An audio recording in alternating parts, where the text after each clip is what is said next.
Donc, cet après-midi, encore une fois, on va parler de la loi et la grâce. Et comme Michel disait, effectivement, c'est un sujet qui est majeur dans l'Église à travers tous les temps, parce que dès qu'on mentionne les deux mots, loi et grâce, on a l'impression qu'on rentre dans des notions qui s'opposent. Puis en apparence, oui, hein, la loi, il y a de la rigidité, et dans la grâce, il y a comme de la facilité, hein, à première vue. Donc, et quand on pense à la loi, ben on se dit, OK, la loi, il en faut, mais c'est pas trop, c'est dur, la loi, tu sais. Puis on pourrait dire, oui, la grâce, mais pas trop, parce que ça ouvre la porte au péché. Vous avez déjà entendu ça? Moi, je me souviens d'un ami pasteur, très longtemps, au moins 30 ans, qui m'avait dit, il dit, c'est bon le message de la grâce, mais il dit, je peux pas trop en parler. Il dit, les gens vont vivre dans le péché. Et là, je me disais, ouais, mais tu sais, je disais, ça se peut pas dire une affaire de même. Tu peux pas dire, je vais contrôler le débit du message. Au cas que ça marche pas. On était jeunes dans ce temps-là, c'était ça l'idée, mais donc c'est un peu comme si on peut essayer de faire des matchs, tu sais, faire de la loi et la grâce une recette, tu sais, mettre de la grâce, mais on va mettre un peu de loi aussi quand même là-dedans. Tu sais, au cas où on déborde. Donc c'est un sujet, bon, là je vous décris quelques erreurs grossières que personne fait, mais Paul a des doutes. Donc, non, c'est effectivement un sujet qui est en apparence pas tout à fait évident. Donc, d'un côté, la loi nous fait connaître Dieu dans sa sainteté et dans ses exigences. Puis de l'autre côté, la grâce nous fait connaître ce même Dieu, mais dans sa bienveillance et son amour pour le pécheur.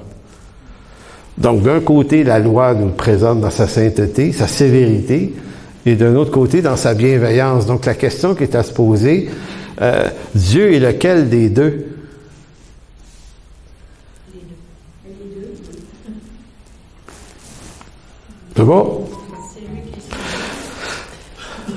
Écoutez, est-ce que la loi représente le caractère éternel et fondamental de Dieu?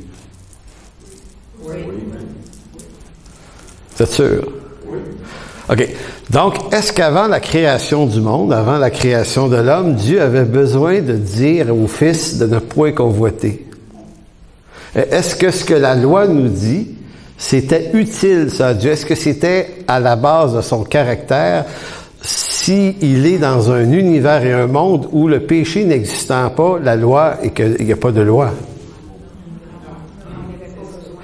Donc, le caractère de Dieu, c'est pour ça que c'est pas simple. On va dire, ouais, mais elle représente, oui, la sainteté de Dieu, mais c'est un peu comme si la loi apparaît comme nécessité dans l'histoire de Dieu pour nous parler aux hommes. Parce que c'est nous autres qui l'obligent à parler de ça. Parce que si on n'existe pas, lui puis le Saint-Esprit puis le Fils, ils s'avertissent pas là-dedans, là. Tu sais, le Père dit pas à Jésus, tu ne voleras point. Tu ne tueras point, tu sais, il dit, mais qu'est-ce que tu veux, j'aille tuer, tu sais, il y a juste nous trois. Bon, on dit des niaiseries un petit peu là-dessus, mais vous comprenez l'idée, c'est que juste cette question-là, elle est complexe, mais en même temps, j'ai envie de dire, la loi décrit ce que Dieu n'est pas. Parce que Dieu n'est pas un voleur, ni un meurtrier, ni toutes ces choses que la loi nous avertit de ne pas faire. La loi nous dit ce que Dieu n'est pas, qu'il ne veut pas qu'on fasse non plus. Donc, est-ce qu'il est fondamentalement ça dans son caractère, ou est-ce qu'il n'est pas plutôt bon, miséricordieux, gracieux de toute éternité? Donc, dans le rapport trinitaire, qu'est-ce qui se jouait?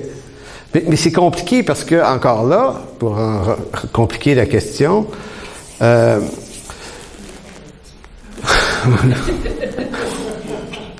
pour ça que je dors pas la nuit des fois. Oui. Écoutez, c'est que nous, on comprend les choses dans un temps linéaire. Donc, moi, ce que je viens de faire, je viens de vous exposer le côté linéaire des choses. Donc, il y a eu Dieu avant, puis Dieu après, puis Dieu pendant. Donc, il y a le passé, le présent, le futur. Ça, c'est linéaire, le temps dans une ligne. Donc, nous, la façon dont on se raconte les choses, c'est qu'on a été créé à un moment de l'éternité de Dieu, mais Dieu existait de toute éternité avant. Sauf que si vous êtes dans le temps de Dieu, le passé n'existe pas. Donc, il nous a créés où? Dans un passé inexistant et un présent et un futur inexistant, puisque Dieu est tout le temps en même temps.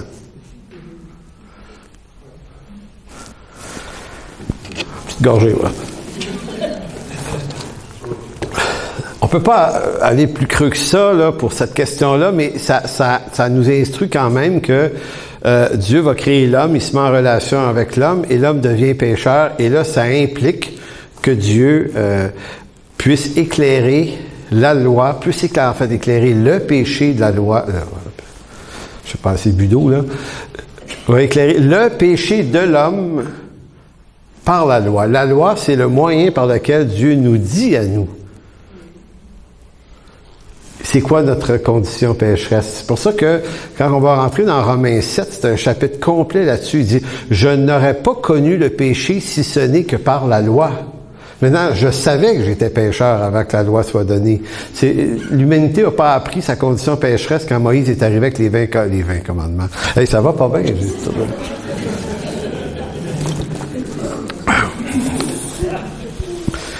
Je lèverai pas mes mains aujourd'hui pour indiquer des chiffres. Ça, c'est certain que je vais me tromper, puis ma femme va rire de moi, puis j'aurai à la maison, elle dit, c'est les 10 commandements.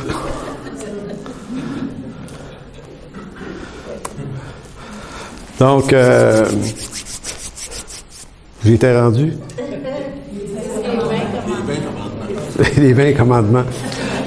Donc, on va y rewinder. Donc la loi est venue éclairer la condition de l'homme. Autrement, ça fait partie de ce que Dieu n'est pas. Et Dieu est obligé de nous exprimer ce qu'il n'est pas et ce qu'il ne veut pas qu'on fasse. Mais le faisant, c'est une grâce. Et c'est là que c'est intéressant. On va lire Romains 6, versets 14 et 15.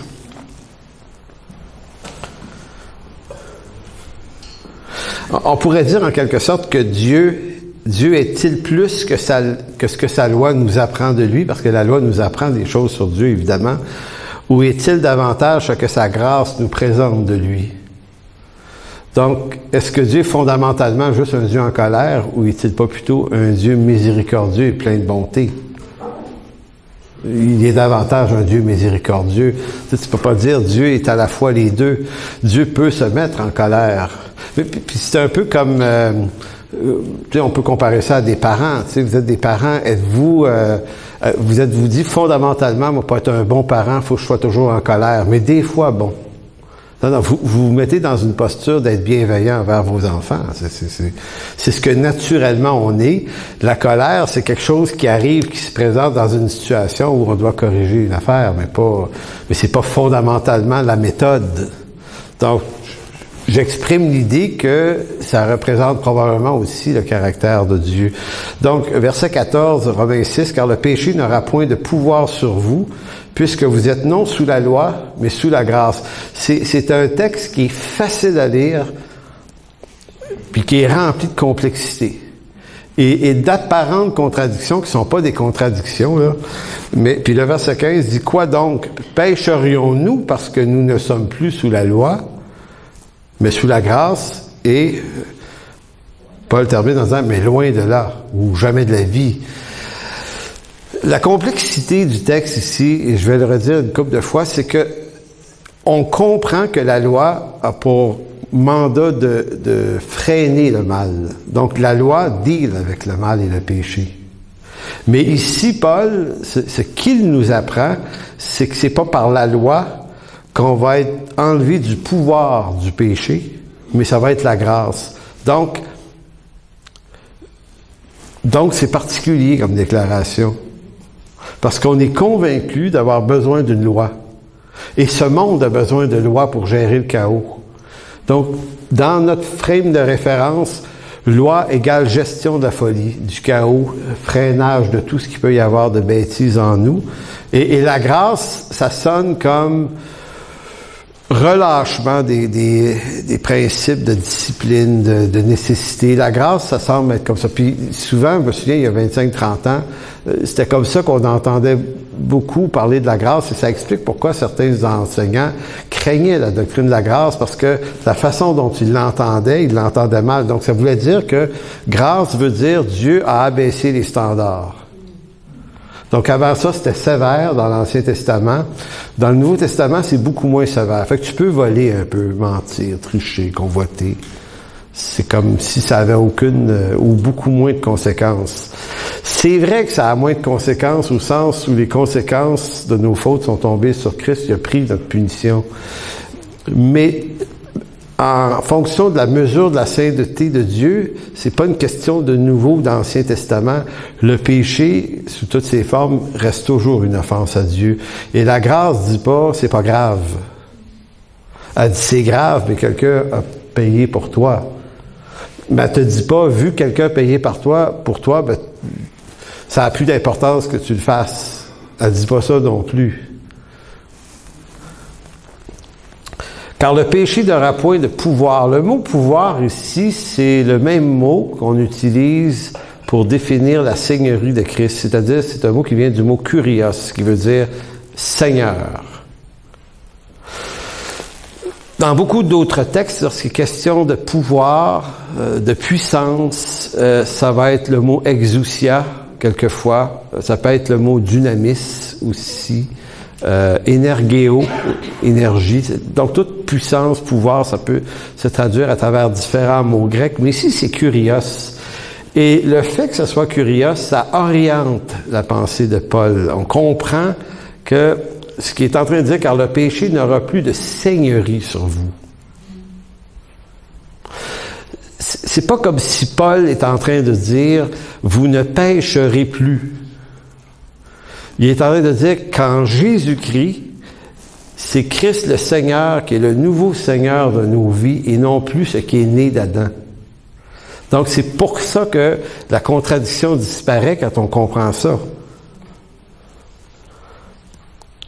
Bon, sinon, on devrait comprendre, et là je vais le relire dans une autre façon de le comprendre, car le péché n'aura point de pouvoir sur vous parce que vous êtes non sous la loi et sous la grâce. Donc, entendu de même, si on est sous la grâce, le péché a perdu le pouvoir sur nous, donc on ne pêche plus. Bon, on va faire un sondage à main levée. Qui, depuis sa nouvelle naissance, ne pêche plus? Il y en a un, Jean. Marie-Rose, t'en penses quoi? T'as mieux pas le... Donc, écoutez, de deux choses l'une, ou bien on n'est juste pas sauvé, hein, parce qu'on pourrait dire, ben là, si le texte dit qu'une personne sauvée vivant sous la grâce, le péché a perdu son pouvoir sur elle, ben, tu te dis, OK, on n'est plus supposé de pécher, la gang. Donc, on est en train de perdre notre temps ici, aujourd'hui, à se dire que ça marche pas. Fait que moi, ça fait quoi, 38, 39 ans que ça marche pas? Puis vous autres, ça fait combien de temps que ça marche pas? Ça fait pas mal longtemps, c'est ça. C'est ça, c'est terrible quand même.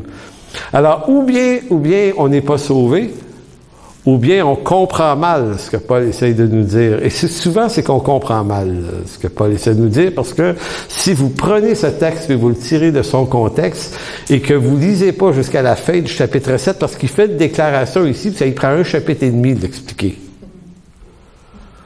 Fait que quand on décortique tout ce qu'il dit après, ben là, on dit OK, c'est pas la même chose. Donc, grâce et loi dans l'Écriture ne s'opposent pas. C'est pas comme si Dieu avait essayé par la loi un bout de temps avec les Juifs. Je vais leur mettre, donc je vais imposer ça à un peuple pendant une période de temps. On va voir ce que ça donne. Tu sais, puis si la loi s'est fait ceci, tu vivras. Là. Et là, au bout d'une couple de siècles, la Trinité se réunisse encore. Moi, j'aime ça, imaginer des meetings là, de la Trinité, là, qui jasent ensemble. Qui se grattent la tête comme ça, disant, ouais, ça marche pas. Ils sont pires qu'avant. Ils sont plus rebelles qu'avant, parce que la loi excite le péché, la loi excite la rébellion, elle l'anime. J'aime toujours prendre l'exemple d'une affaire que j'ai vécue quand j'avais 8-9 ans. Je m'en souviens parce que c'est dans les années de la mode des pantalons et souliers patoff. Moi, j'ai des souvenirs énergiques. Je me souviens de ce jour-là parce que ma mère m'avait forcé à mettre des souliers patoff. Je suis certain que vous avez porté ça, des souliers patoff, les gars. Toi, Michael, tu sais pas ce que c'est, hein? On va t'en acheter pour Noël. Alors, donc ça, c'est à peu près 1970, là. Et puis moi, j'avais un oncle qui restait à Ottawa, mon oncle Jean Machin Gaudreau. Mon oncle Léo, il restait... Jamais vu mon oncle Léo de ma vie. Mon père dit, allez vous présenter, vous avez un oncle à Ottawa, là. Fait qu'on prend le train centre-ville de Montréal à Ottawa, en train, toute la famille, avec mes souliers patoff. Et j'haïssais ma vie cette journée-là parce que ma mère, quand tu lui disais je veux pas les mettre, elle disait tu vas les mettre pareil. Elle était pas négociable, ben. Mais les mères étaient de même dans ce temps-là. Étais-tu négociable, vos mères, vous autres? Non, hein, c'est ça. Puis moi, je me souviens que je m'étais mis à saigner parce que le soulier patoff, il me coupait la peau en arrière. Arrivé à Ottawa, ils sont obligés d'aller m'acheter des souliers dans le magasin. Elle a dit, ma mère savait que c'était pas des bons souliers pour moi, ça. Bref, mon oncle Léo vient nous chercher à la gare. On s'en va chez eux. Et là, on rentre là. Et puis, mon cousin Pierre Gaudreau, qui des fois nous écoute d'ailleurs, je te salue Pierre. Pierre, dans ce temps-là, ben, il était un peu plus vieux que moi, puis il avait les cheveux longs, puis c'était un rocker. Fait qu'on arrive chez eux, nous autres, les trois gars, rencontrer notre cousin Pierre pour la première fois, puis on rentre là, il nous regarde, puis lui, et là, on rentre, il nous amène dans sa chambre et il nous dit une affaire, je sais pas s'il va s'en souvenir, il dit « Regardez pas en haut à droite. » Qu'est-ce que vous pensez qu'on a fait? Il y avait une toile d'araignée qui s'était faite toute seule, puis il était content. Tu sais, il y a des moments dans nos vies où on apprécie les choses. D'ailleurs, les araignées, c'est très, très bon. Ça bouffe les... J'ai entendu que ça bouffait les pucerons et les cochonneries. C'est-tu vrai, ça? Ça a l'air que c'est très, très propre, une araignée, bien plus qu'une mouche. Mais c'est pas ça le sujet d'aujourd'hui. Mais tout ça pour vous dire que ça m'en revient toujours, cette histoire-là, parce que quand on te dit de ne pas faire quelque chose... C'est la première chose que tu fais. C'est ça. C'est pour ça que, des fois, quand je fais un petit peu de cure d'âme avec des parents qui ont des jeunes rebelles, tu sais, c'est ça, des enfants rebelles, puis qui me disent, on essaye d'y parler, puis là, je dis, ben, arrête. Arrête. Plus tu lui dis de pas être de même, plus il veut être de même. Tu sais, c'est une dynamique qui est bien connue. Fait que, encourage-les. Tu dis le contraire, il va se mettre... Bon, ça, c'est une autre histoire. Donc, la loi ne s'oppose pas à la grâce. C'est juste pour une image qui n'a aucun rapport pour vous dire que le Nouveau Testament, il ne s'oppose pas. En fait, il se complète. Et là, vous tournez dans Jean 1,17. Il y a un texte de Jean sur la loi et la grâce qui est magnifique, que j'ai compris dans un cours à la faculté il y a 4-5 ans à peu près. J'ai eu à faire un travail sur le prof nous a dit d'aller étudier Jean 1, qu'il fallait faire une exégèse. Et puis, et là, ça m'a sauté d'en face. Jean 1, 16 et 17 qui dit « Car nous avons reçu de sa plénitude et grâce pour grâce. Car la loi a été donnée par Moïse et la grâce et la vérité sont venues par Jésus-Christ. » Peut-être moi, ce que je comprenais, nous avons reçu grâce pour grâce, c'est-à-dire grâce, beaucoup de grâce. Et là, tu dis comme il faut le texte, puis c'est pas tout à fait ce que Jean essaye de dire. La version Sommeur traduit peut-être mieux l'idée ou l'intention de Jean qui dit « Nous avons tous été comblés de ses richesses, il a déversé sur nous une grâce après l'autre. » Grâce sur grâce, une grâce après une autre. Donc, il y a eu 2 grâces, lesquelles, verset 17, en effet, si la loi nous a été donnée par Moïse, la première grâce, la grâce et la vérité sont venues par Jésus-Christ. Donc, c'est comme si Jean disait que la loi est également un moyen de grâce qui nous conduit à la grâce en Jésus-Christ. Mais pourquoi? Parce que sans la loi, nous dit Paul un peu plus loin, je n'aurais pas connu ma condition. Donc, avant Moïse, l'homme était pécheur. Qu'est-ce que la loi de Moïse est venue éclairer? Ah, pas bien.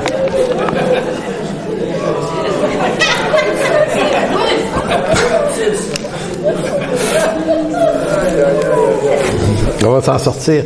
Donc, qu'est-ce que la loi est venue éclairer exactement? Ben, elle est venue préciser. Préciser en quoi l'homme est pécheur. Parce que l'homme est pécheur et il le sait bien avant la loi.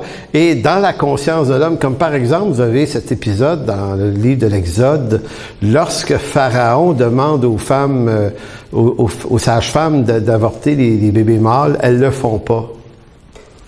Pua et l'autre, c'est quoi son nom? 2 femmes.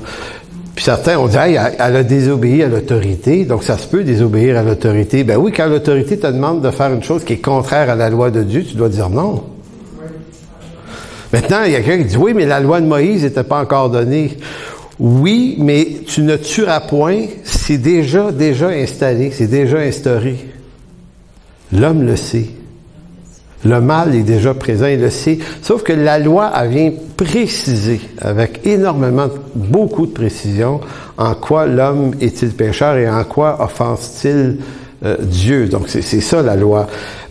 Dans Galates chapitre 3, verset 24, donc vous comprenez ce que Jean essaye de dire, là. Puis c'est important, Jean il dit, on a reçu grâce sur grâce. Donc, la grâce de la loi qui nous conduit à la grâce en Jésus-Christ. Et Paul le redit d'une autre façon dans Galates chapitre 3, verset 24.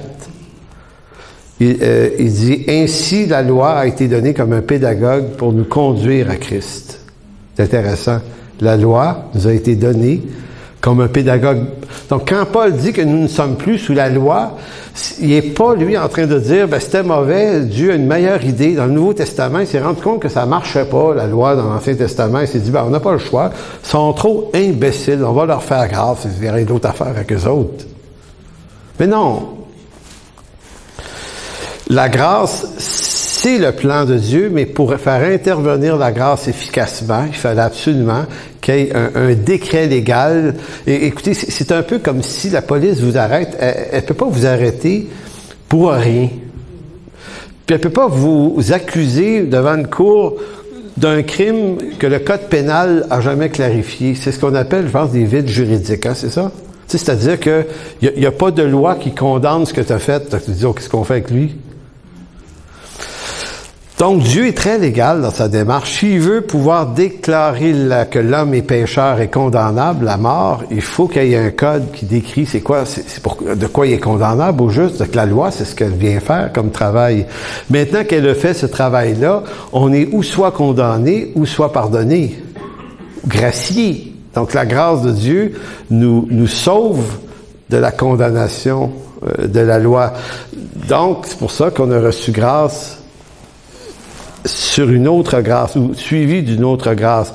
Donc, ici, Paul nous dit, elle a donc été la loi comme un pédagogue pour nous conduire à Christ, afin que nous fussions, c'est quel temps de verbe, ça? Que fusion. Que nous fussions justifiés par la foi. C'est quoi, y a-t-il quelqu'un qui a une sommaire? Pas loin, non? Ça dit quoi?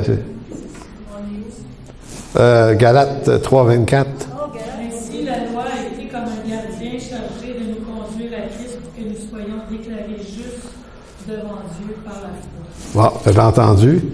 Sauf ceux à la maison. Afin que nous soyons justifiés. C'est vraiment intéressant. Et l'expression un pédagogue, un pédagogos, c'est dans le monde romain ou grec du temps, c'est souvent un esclave qu'une famille riche achetait. C'est l'image ici, là. Donc, vous êtes riche, vous avez des enfants, vous allez engager des esclaves instruits. Il y en avait beaucoup. Et cet esclave-là a la responsabilité d'instruire votre enfant, mais pas juste académiquement, mais dans toutes les valeurs de la maison. Donc, il doit l'amener, l'enfant, à l'âge adulte. Il y a un théologien qui a fait une étude intéressante sur le pédagogos dans un commentaire sur la lettre aux Galates qui s'appelle... je ne sais plus comment ça s'appelle. C'est lui qui raconte toute cette affaire-là. Donc, il dit, on engageait un pédagogue.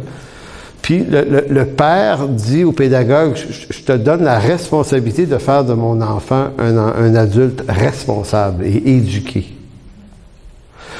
Donc, pendant que l'enfant grandit, son boss, c'est un esclave. Et c'est pour ça que l'image est tellement bonne. L'enfant, dans sa minorité, est soumis à un esclave dont son père est le maître. Mais l'enfant doit être soumis à cet esclave-là parce que le père le demande. Arrive le jour où le jeune, à l'âge prévu par le père devient héritier des biens de la maison. Qu'est-ce qui se passe cette journée-là? L'enfant devient le maître de son esclave maintenant. Donc, il disait qu'il y avait comme un transfert d'autorité. Fait que l'esclave, le pédagogue, avait avantage à être très efficace, sage et minutieux, parce qu'il était en train d'instruire et il pouvait le corriger, là. Parce que le père disait à l'esclave, s'il est un imbécile, ça va être de ta faute et t'es un esclave. Oublie pas ça, t'as pas de droit. Donc, l'esclave doit être extrêmement efficace dans l'instruction, puis il doit être affectueux en même temps, parce que il se dit, un jour, quand il va être mon maître, lui, si j'ai été trop dur avec lui, qu'est-ce qui va m'arriver? Donc, il faudrait que je retrouve le livre, je vous dis le nom du gars. C'était vraiment intéressant parce que ça m'avait vraiment aidé à comprendre le texte. Hein? Il s'appelle Ken Barslow. Oui, grand auteur. Je pense à Éric Lancier à chaque fois que j'entends ce nom-là, Ken Barslow. Donc, je relis ça. Ainsi, la loi nous a été donnée comme un pédagogue. Et là, c'est la même image, parce que le pédagogue, c'est le maître, l'enfant est l'esclave. Et nous, Paul essaie de dire, nous étions esclaves de la loi. Ici. Donc, c'est pour ça que le parallèle est vraiment intéressant.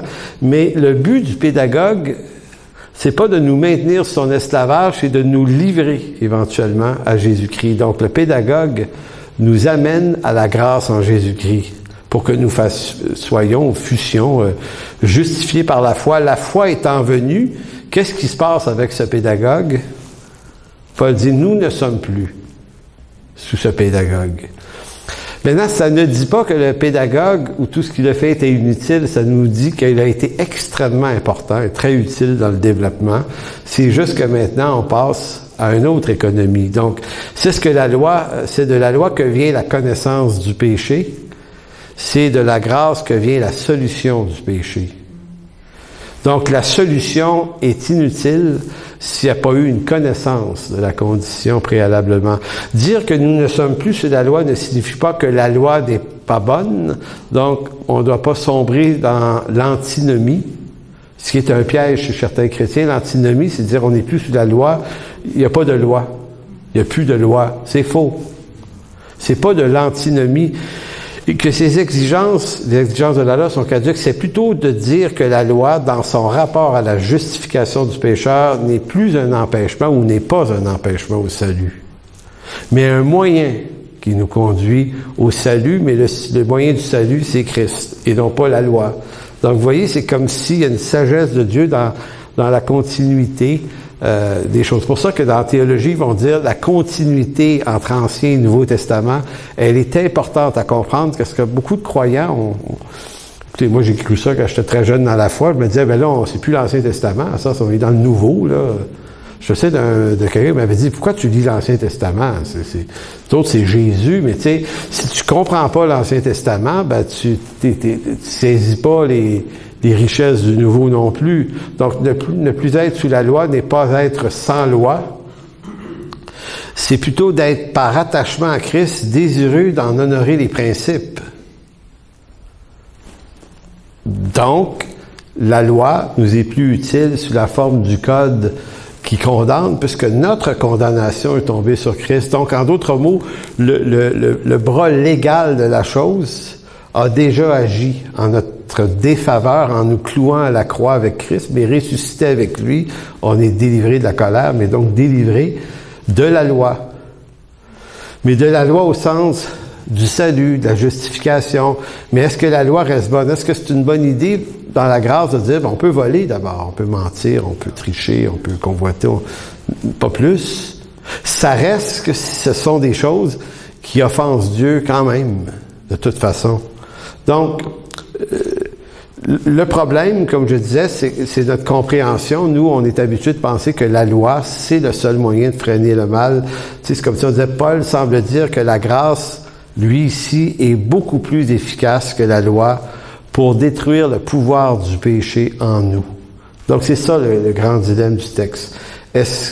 Parce que là, c'est comme s'il disait, c'est pas la loi qui va vous en sortir, c'est la grâce. Maintenant, s'il parlait des péchés au pluriel, ça serait bizarre.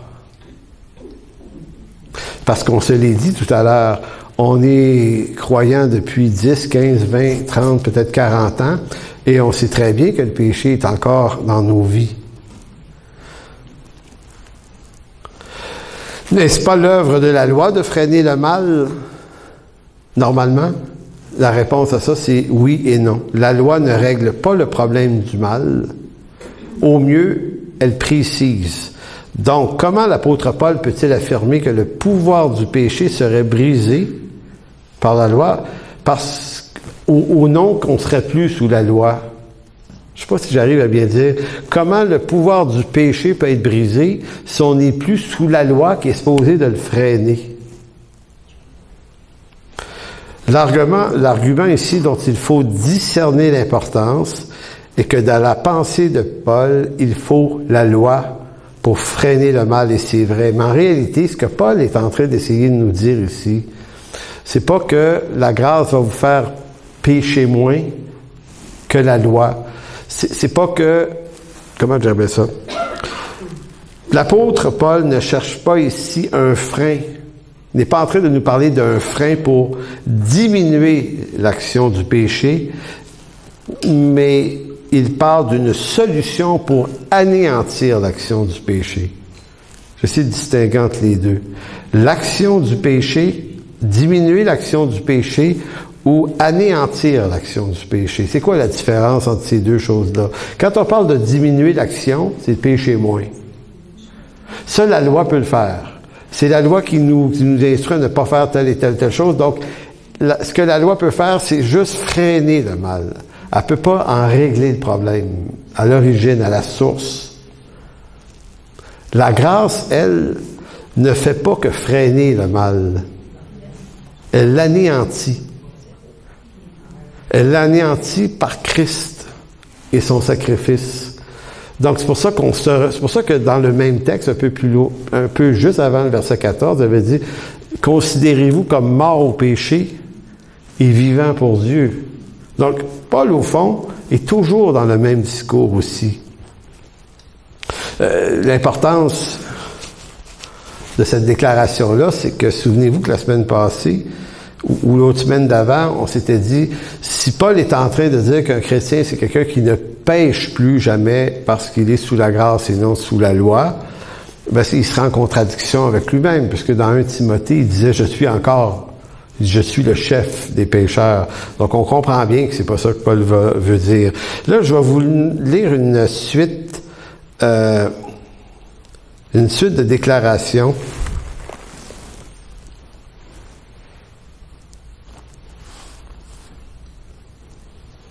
Une suite de déclarations qui me viennent de Montgomery Boyce, un commentateur de la lettre aux Romains, et qui fait cogiter quelque chose de vraiment intéressant sur le texte. Et lui, dans son ouvrage, voulait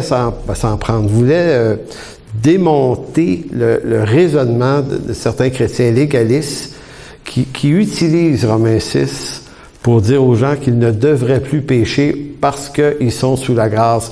Donc, il dit, ils ne comprennent pas ce que Paul est en train de vraiment dire. Donc, il dit, si on lit, on relirait le texte, là, et puis, laissez-moi le relire, chapitre 6, verset 12. Parce que juste avant de dire qu'on est sous la loi, sous la grâce et non sous la loi, il avait dit que le péché ne règne donc point dans vos corps mortels. N'obéissez pas à ses convoitises et ne livrez pas vos membres au péché comme des instruments d'iniquité, mais donnez-vous vous-même à Dieu comme étant vivants de mort que vous étiez et offrez à Dieu vos membres comme des instruments de justice. Et c'est là qu'il fait la déclaration, car le péché n'aura point de pouvoir sur vous puisque vous êtes non sous la loi mais sous la grâce. Donc ça, c'est le texte et son contexte. Donc vous voyez qu'il nous dit, Paul, quand même, de pas se livrer au péché. Donc de façon pratique, Paul dit pas que la loi peut le faire, il dit la grâce fait ça aussi. Maintenant, M. Boyce qui va dire, si on lit comme il faut le texte prouve que nulle part dans ce texte, Paul ne met le salut en cause dans le combat contre le péché. Parce que si vous lisez le texte, c'est pas du salut dont il est question, mais de comment Dieu a réglé le problème du péché. Deuxième point, il dit, puisqu'il nous faut offrir nos corps comme des instruments de justice, c'est donc que Paul prend pour acquis que nous sommes portés à offrir nos corps comme des instruments d'iniquité. En d'autres mots, tout l'argument de Paul, il essaie de montrer que justement on pêche encore. Contrairement à ce que certains vont dire, le texte veut te dire de ne plus pécher. Paul dit non. Puisque je vous dis de ne pas livrer vos membres comme des instruments d'iniquité, c'est donc que c'est toujours présent. Je ne sais pas si vous le voyez bien. La logique de cet énoncé repose sur le fait que le nouvel homme créé en Jésus-Christ est mort au péché. Le nouvel homme créé en Christ est mort au péché, alors que le vieil homme adamique est mort à cause du péché. Et je l'aime, celle-là. C'est vraiment une distinction riche. Le nouvel homme en Jésus-Christ, le nouveau moi en Jésus-Christ, est mort au péché. Il ne peut pas pécher. Ce qui est né de Dieu ne pêche point. C'est pas ceux qui sont nés de nouveau ne pêchent point, mais ce qui est né de Dieu ne pêche point. Donc, ce qui est né de Christ, notre nouvelle vie ne pêche point, mais le vieil homme adamique, lui, est mort à cause du péché. Paul va dire dans Galates 2:20, « J'ai été crucifié avec Christ, et si je vis, ce n'est plus moi qui vis, c'est Christ qui vit en moi. Si je vis maintenant dans la chair, je vis dans la foi au Fils de Dieu qui m'a aimé, qui s'est livré lui-même pour moi. » Donc, dans l'énoncé ici, j'ai été crucifié avec Christ. Et ça continue comme ça. Il y a plein d'énoncés, ils sont nombreux. Je vais vous demander de tourner dans Romains chapitre 12, on va terminer là-dessus. J'ai sauté des bouts. Pas grave. Maintenant, l'apôtre Paul est tout de même en train de dire de ne point livrer nos membres comme des instruments d'injustice. Donc, il y a un appel à l'autodiscipline. Et ça reste un gros combat pour nous tous. On pourrait vous dire à la fin de cette célébration, tous ceux qui ont des problèmes de péché, avancez-vous, on va prier pour vous. Tout le monde va avancer, là. Sauf Jean. Fait que tu viendras prier pour les pécheurs, Jean, c'est ça que tu fais. Vous savez, on a tendance à faire des raccourcis que l'Écriture ne fait pas. L'Écriture ne dit pas de prier pour ne plus pécher. Avez-vous remarqué ça? Pas de texte là-dessus. En d'autres mots, il y a bien des affaires pour lesquelles on prie, que c'est pas la prière la solution, c'est autre chose. Mais il y en a d'autres solutions. Comme par exemple, il y a très longtemps, il y avait un frère qui m'avait appelé pour me dire, là, je prie pour lui parce qu'il avait mal aux dents. Moi, j'ai dit, tu devrais appeler le dentiste. Non, mais c'est ça, là. Comprenez-vous? il y a des problèmes dont la solution est à l'autre bord de la rue. Tu sais. Va à l'autre bord de la rue, puis la solution est là. Je suis pas contre la prière, mais la prière, c'est pas apprendre à Dieu que j'ai mal aux dents. Il y a des moyens de grâce qui sont présents là autour de nous. Donc, le combat contre le péché se règle pas par la prière, mais Romains 12 nous dit une chose ici. Je vous exhorte, frères, par les compassions de Dieu, à offrir vos corps comme un sacrifice vivant, saint, agréable à Dieu, ce qui serait de votre part un culte raisonnable. Ne vous conformez pas au siècle présent, mais soyez transformés par le renouvellement de l'intelligence, afin que vous discerniez quelle est la volonté de Dieu, ce qui est bon, agréable et parfait. La solution est ici. La solution de Paul, c'est toujours une question des choix qu'on fait. Qui influence qui? Qu'est-ce qui m'influence ou sur quoi j'ai de l'influence? Tu sais, une autre question qui était posée des fois, c'est le genre de question, hey, un chrétien, ça écoute-tu de la musique de Jésus? Tu sais? Non. Mais ça écoute pas n'importe quoi. Bon, la loi vous dirait non, écoute juste la musique de Jésus. Mais tu sais, il y en a de la pas bonne. Il y a des chansons que tu écoutes, tu dis, le gars, il n'y a pas une grosse théologie pour avoir écrit ça. Donc, ça garantit pas le succès, nécessairement. Maintenant, comme j'ai souvent dit à des gens, ben, c'est pas une question de oui-non, c'est une question d'être sélectif. D'autres ont dit, hey, on peut-tu avoir des amis non chrétiens? Non, mais il y a eu des temps où on disait, non, on se tient juste avec des chrétiens, puis tu sais, parce que les non-chrétiens... Mais je veux dire... il y a des chrétiens que... T'es mieux de te tenir loin, là. Ton voisin est peut-être bien plus cool que lui, que là ou que elle, ou peu importe qui. On veut des règles, hein? C'est ça qu'on veut, des lois, des règles. Alors que l'apôtre Paul dit discerner. Verset 2, afin que vous discerniez la volonté de Dieu. C'est quelque chose qui est pas écrit, c'est pas un code, mais comment tu fais pour discerner? Ben, c'est le renouvellement de l'intelligence. On fait ça comment? Donc, d'abord, vous pouvez pas être vous-même, vous pouvez pas renouveler votre intelligence, mais vous pouvez vous exposer à ce qui la renouvelle, ce qui est la parole. Et là, la prière peut être intéressante. Se tenir avec Dieu. On se tient avec des croyants, on se tient avec des gens qui raisonnent solides sur l'Écriture. On veut être instruit. Ça devient une passion qu'on nourrit. Au début, elle n'est pas là, parce que ça nous passionne pas, puis c'est le genre d'affaires... Vous savez, j'aime beaucoup l'exemple que...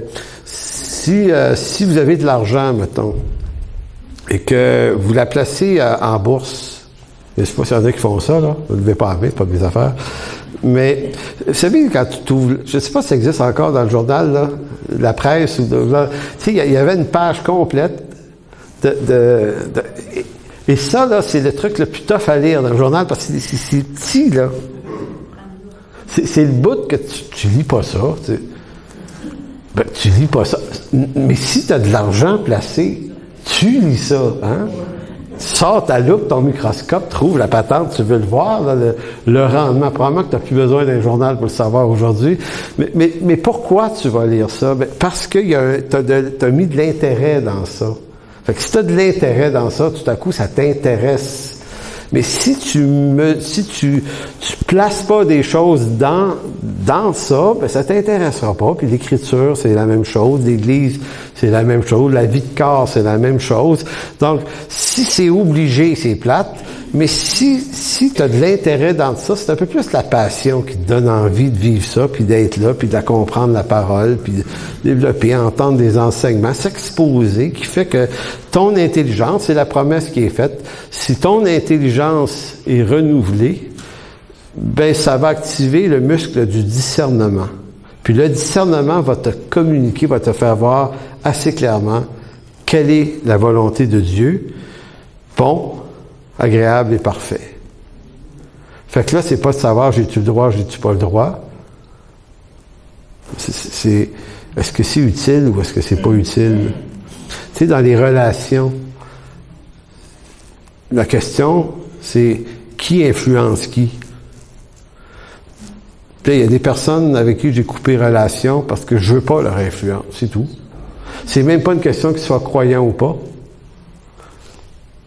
Moi, j'ai des amis non-croyants qui sont une excellente influence pour ma vie. Vraiment. C'est correct. Donc, c'est pas interdit, défendu, c'est discernement. Donc, on va continuer dans les prochaines semaines sur ce sujet qui est la loi et la grâce. Et comme vous pouvez voir, c'est rempli d'affaires pas tout à fait simples à comprendre.